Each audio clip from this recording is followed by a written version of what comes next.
Assalamualaikum warahmatullahi wabarakatuh. Perkenalkan, nama saya Indah Saputri dengan NIM 22002024 dari sesi 033. Di sini saya akan mempresentasikan materi mengenai pendekatan perilaku organisasi. Di sini saya mempresentasikan dari mata kuliah perilaku organisasi. Di sini materi yang saya jelaskan ada 6 poin materi. Yang pertama yaitu landasan perilaku bagi manajemen, landasan perilaku bagi manajemen statis, pendekatan social learning, teori behavioristik, pendekatan humanistik, pendekatan modifikasi perilaku. Yang pertama yaitu landasan perilaku bagi manajemen yang sistematis. Di sini birokrasi pada masa ini Max Weber memberikan perhatian terutama pada struktur organisasi yang kompleks. Orientasi akademik organisasi. Henry Fayol menemukan administratif untuk memberikan perhatian terutama pada peranan manajer dalam memimpin sebuah organisasi. Manajemen ilmiah Patrick Taylor memberikan perhatian utama pada pekerjaan.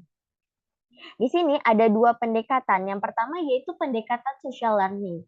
Pendekatan teori social learning atau teori belajar sosial menjelaskan tentang tingkah laku manusia dari segi timbal balik dan kesinambungan antar faktor kognitif, tingkah laku, dan lingkungan.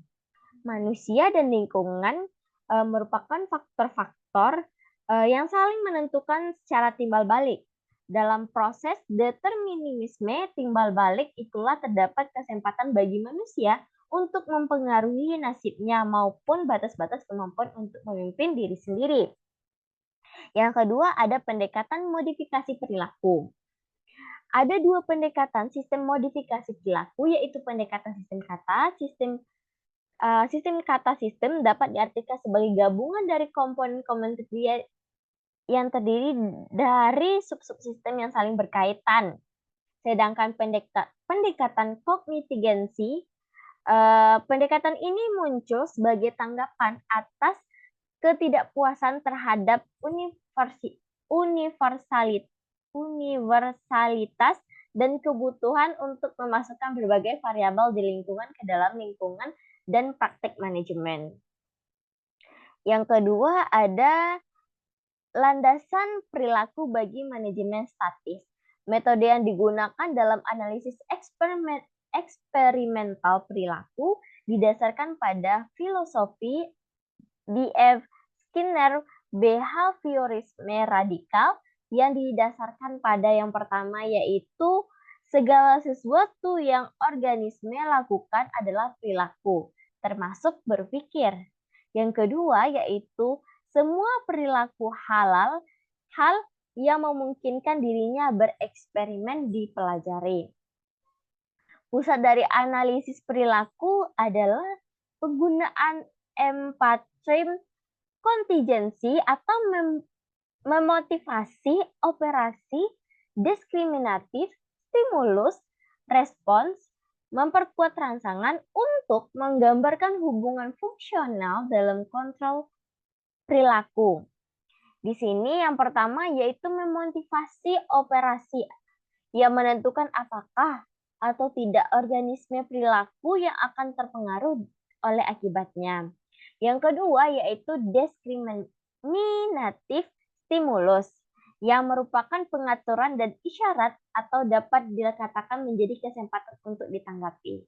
Yang ketiga ada perilaku adalah respon biasanya dikendalikan oleh konsekuensi masa lalu yang juga dikontrol oleh kehadiran stimulus diskriminatif. Yang keempat ada konsekuensi bisa terdiri dari memperkuat stimuli atau menghukum stimuli yang mengikuti dan memodifikasi respon operan. Memperkuat rangsangan sering diklarifikasikan sebagai positif atau negatif penguatan. Jadwal penguatan lebih kompleks juga dapat digunakan. Yang ketiga yaitu saya akan menjelaskan pendekatan social learning. Teori belajar sosial berusaha menjelaskan tingkah laku manusia dari segi interaksi timbal balik yang berkesinambungan antar faktor kognitif, tingkah laku, dan faktor lingkungan. Dalam proses determinisme timbal balik, itulah terletak kesempatan bagi manusia untuk mempengaruhi nasibnya maupun batas-batas kemampuan untuk memimpin diri sendiri.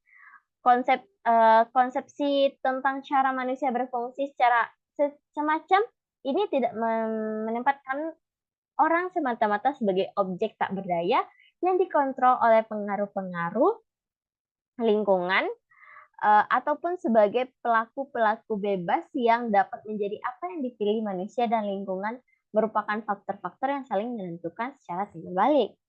Yang keempat yaitu saya menjelaskan tentang pendekatan behavioristik. Di sini, teori behavioristik merupakan salah satu pendekatan utama dalam psikologi pendidikan yang berfokus pada pengamatan perilaku yang dapat diukur dan dipelajari melalui interaksi dengan lingkungan. Prinsip dasar dari teori ini meliputi penguatan positif, penguatan negatif, hukuman, dan penghapusan perilaku.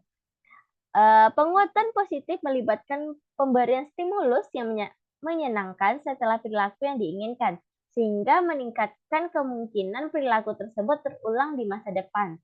Sebaliknya, penguatan negatif melibatkan penghilangan stimulus yang tidak menyenangkan sebagai konsekuensi dari pelaku yang diinginkan, juga bertujuan untuk meningkatkan frekuensi perilaku tersebut.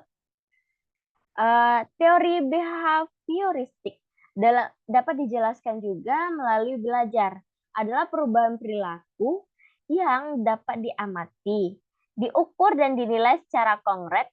Perubahan terjadi melalui rangsangan atau stimulans yang menimbulkan hubungan perilaku reaktif atau respon berdasarkan hukuman-hukuman mekanistik.